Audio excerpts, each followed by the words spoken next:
most powerful man on earth woke up screaming, not metaphorically, not from political pressure or from the weight of a campaign gone wrong. He woke from sleep, from the black depths of a dream, and when the dream left him, he could not remember it. Only the terror remained. The sheets were damp. The palace was silent, and Nebuchadnezzar, king of Babylon, king of kings, the man who had burned Jerusalem to ash and marched its people in chains across 600 miles of desert, that man was afraid. He called for his wise men before sunrise. You have to understand what Babylon was in 605 BC. The historian Herodotus described its walls as wide enough for two chariots to pass each other on top. The Greek geographer Strabo called it the greatest city the ancient world had ever built. Nebuchadnezzar himself had covered its temples in hammered gold. He had built hanging gardens for a homesick wife. He had defeated Egypt at Carchemish, erased the kingdom of Judah, and at the height of his power, there was not a king on the planet who did not know his name. And he was sitting in the dark, shaking, because of a dream he could not remember. Now here is where the story gets remarkable. And I want you to pay close attention, because this chapter is one of the most specific pieces of predictive prophecy in the entire Bible. What God is about to reveal through a Jewish teenager in a foreign court is going to name 4 world empires. In order, 600 years before, 3 of them have even risen to power. But we are not there yet. First, you need to meet the young man who is about to risk his life to save a city full of people who want him dead. His name is Daniel. He was taken from Jerusalem as a teenager, probably 14 or 15 years old, when Nebuchadnezzar besieged the city in 605 BC. The king had a policy. Take the brightest children of the conquered nobility. Teach them the Babylonian language. Give them Babylonian names. Feed them from the royal table. Within 3 years, make them Babylonian. It was cultural assimilation as a weapon of empire, and it worked on almost everyone. Daniel was not almost everyone. He had been assigned a new name, Belteshazzar, meaning Bel protects his life, after the Babylonian god. He had been enrolled in the royal training program. He had, by Daniel chapter 2, been living in Babylon for roughly 2 years. He was surrounded by the greatest pagan educational system in the ancient world. And somewhere in the middle of all of that, he was still praying to the God of Israel 3 times a day toward a city that no longer existed. The Jewish historian Josephus, writing in his Antiquities of the Jews, describes Daniel's reputation at the Babylonian court as a young man of remarkable insight whose loyalty to his God was matched only by his brilliance in the king's service. Josephus tells us that even Nebuchadnezzar's inner circle recognized something different about him, something they could not name. They were about to find out what it was. The decree went out on an ordinary morning. Arioch, the captain of the king's guard, the man whose job was executing people the king no longer wanted alive, received his orders before the wise men had left the throne room. The king's demand had been simple and completely unreasonable.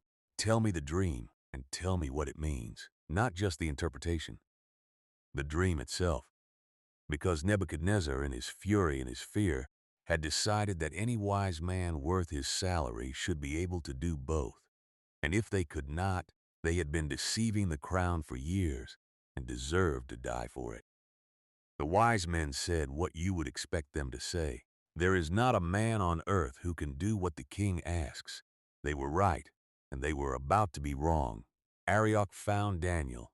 The text says Daniel spoke to him with wisdom and discretion, which is a beautiful phrase for a teenager who just learned that soldiers were on their way to kill him. He did not panic. He did not argue. He asked for time. He went back to his house, and he told his 3 friends, Hananiah, Mishael, and Azariah, the 3 young men the Babylonians called Shadrach, Meshach, and Abednego. He told them what was happening, and he asked them to pray. Stay with me here, because this moment in Daniel chapter 2 is one of the most overlooked details in the entire story. Four young men, exiles, teenagers with no political power and no leverage, gathered in a house in the middle of Babylon, the most powerful city on earth, and they prayed. That is all the text says. They did not cry. They did not strategize. They did not flee. They prayed. And the Aramaic word the text uses for the mystery they were asking God to reveal is raz, a word that appears 7 times in Daniel chapter 2 alone, meaning not just a secret, but a hidden thing that only God can unlock, a mystery sealed at a level that no human wisdom can crack open. They were asking the god of a destroyed city to unlock a raz for a pagan king who had burned that city to the ground. And that night, the text says, in a night vision, God answered. You need to feel the weight of that, not the theological weight, the human weight. Daniel went to sleep not knowing if he would be alive by morning.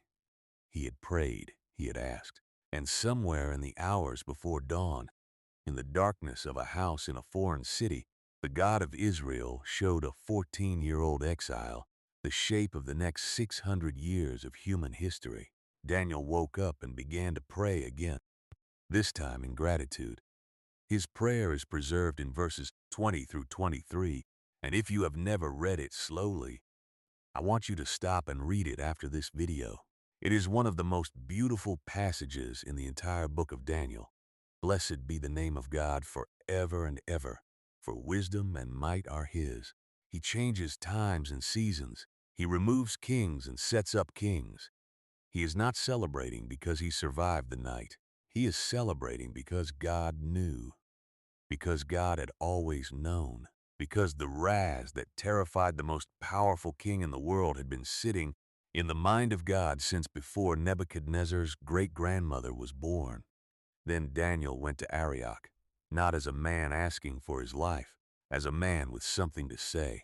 Arioch brought him to the king. The throne room of Nebuchadnezzar was not the kind of room you walked into casually. Archaeologists have excavated the Ishtar Gate, the blue-glazed entrance to the processional way leading to Nebuchadnezzar's palace.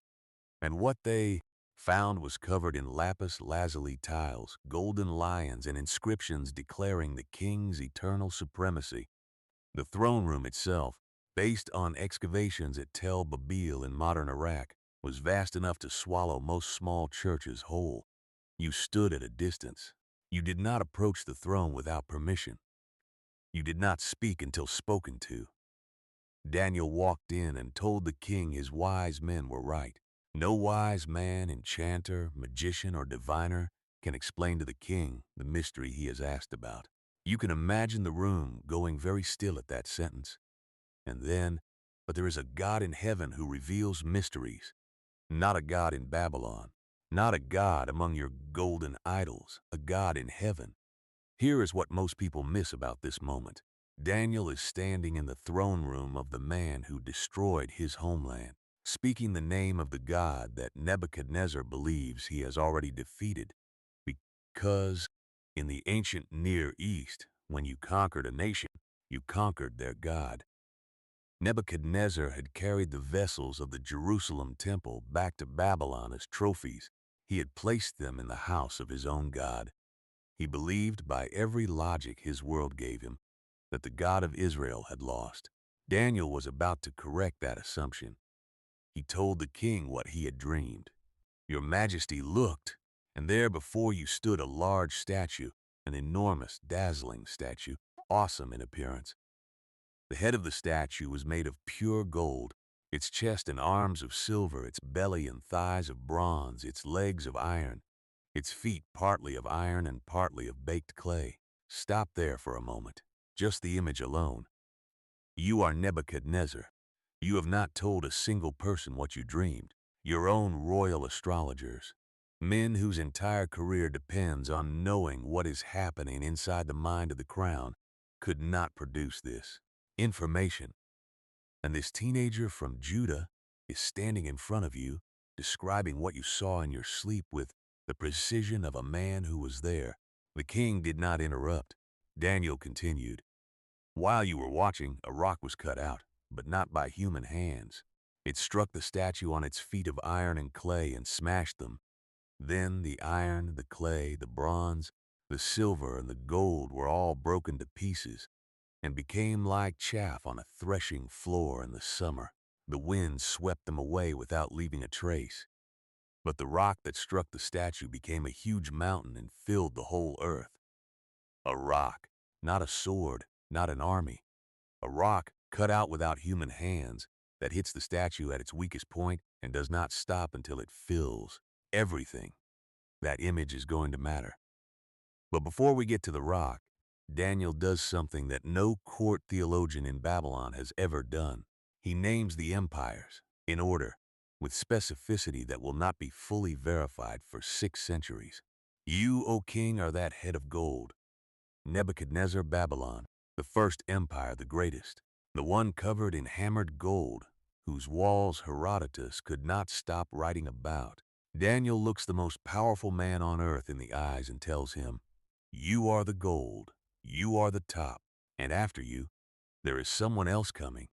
After you, another kingdom will arise, inferior to yours, silver, less brilliant than gold, but broader, the chest and arms, 2 arms for 2 kingdoms, Medo-Persia, the empire that would rise under Cyrus the Great in 539 BC and swallow Babylon in a single night without a battle." You can read about that night in Daniel chapter 5. The historian Xenophon describes Cyrus diverting the Euphrates River, which ran under the city walls, and marching his army in through the dry riverbed while the Babylonians were at a feast. The greatest city on earth, taken while its king was drinking from the stolen vessels of the Jerusalem temple. Daniel said it first. Next, a third kingdom, one of bronze, will rule over the whole earth. Greece, Alexander the Great, the man who was tutored by Aristotle, who crossed the Hellespont at 22, who had conquered everything from Greece to the borders of India. By the time he was 32, Alexander's armies wore bronze armor. The detail is historically precise. He died in Babylon, in Nebuchadnezzar's own palace in 323 BC. His generals divided his empire into 4.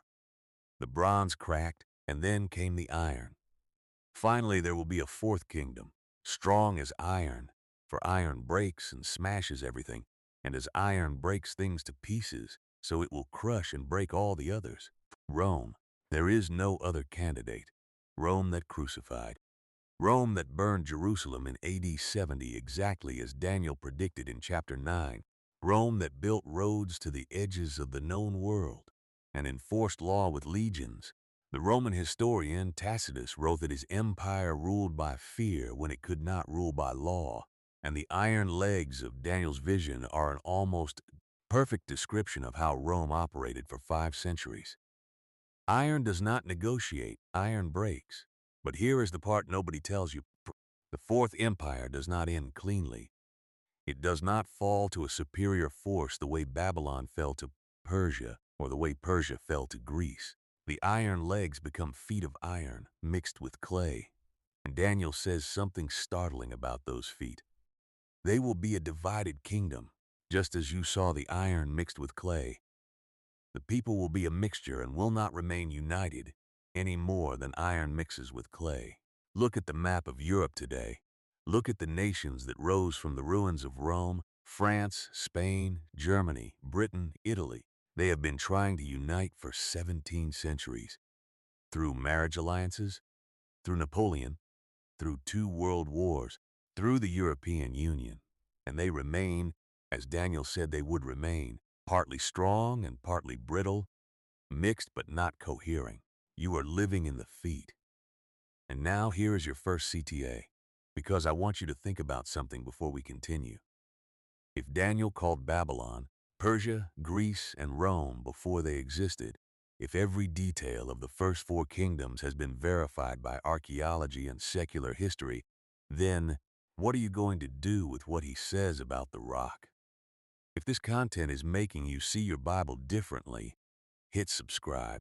We go deep on the Word every week, and you do not want to miss what is coming next, because we need to talk about a stone that was cut out without human hands and what it does to everything it touches. Now we get to the rock. Daniel says, "In the time of those kings, the God of heaven will set up a kingdom that will never be destroyed, nor will it be left the people. It will crush all those kingdoms and bring them to an end, but it will itself endure forever. A rock, cut out of a mountain, but not by human hands." The Aramaic word for rock here is Selah, a word that in Hebrew poetry is used almost exclusively for God himself. The Psalms call God a Selah, a rock, a fortress, an immovable foundation. When Daniel uses this word, he is not describing a geological event. He is describing a person. He is describing a kingdom that does not come from human politics or human war or human ingenuity. It comes from somewhere else entirely. It comes from above. Now watch what happens next. 600 years after Daniel stands in that throne room, a carpenter from Nazareth, a man who grew up in the ruins of the nation Nebuchadnezzar destroyed, quotes this exact passage in the temple courts in Jerusalem. He says it to the same religious authorities who should have recognized him. He says, "Have you never read in the scriptures? The stone the builders rejected has become the cornerstone, and whoever falls on this stone will be broken to pieces. Anyone on whom it falls will be crushed." He is quoting Daniel 2, and he is saying, "I am the rock, the stone not cut by human hands, born of a virgin, which is to say, not produced by the ordinary mechanisms of human power, the stone that entered history quietly, in a feeding trough in Bethlehem, in the days of the Fourth Empire, the Iron Legs, the Roman occupation.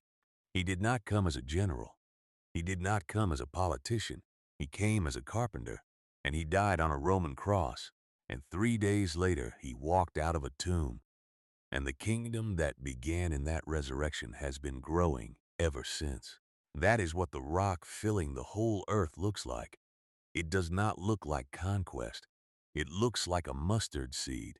It looks like 12 people in an upper room. It looks like the gospel moving from Jerusalem to Judea to Samaria to the ends of the earth. It looks like a church that has outlasted every empire the statue described. Babylon is archaeology, Persia is archaeology, Greece is archaeology, Rome is archaeology, and the church that began in the days of the Fourth Empire is still here. Pay attention to this.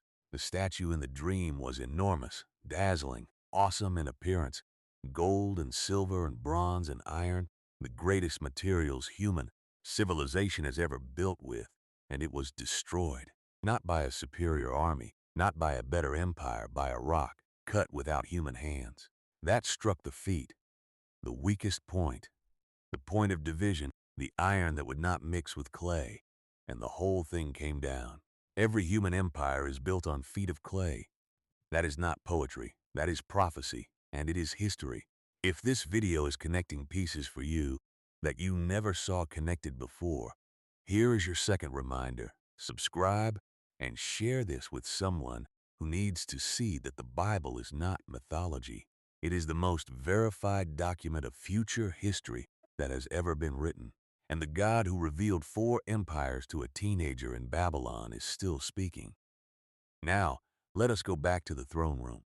Because the moment Daniel finishes speaking, something happens that nobody expected, least of all Daniel. The most powerful man on earth fell on his face. Nebuchadnezzar, king of Babylon, destroyer of Jerusalem, the man who had stood in the ruins of Solomon's temple and taken its gold for his own gods, fell on his face before a Jewish teenager and ordered that an offering be made to him. "Surely your God is the God of gods and the Lord of kings and a revealer of mysteries." This is one of the most extraordinary sentences in the ancient world. The greatest pagan king in history, in the height of his power, in the center of his own throne room, making an act of worship toward the God of a nation he had crushed. Not because he was conquered, not because he had no choice, because a 17-year-old exile walked into his palace and told him a truth that no human being could have known.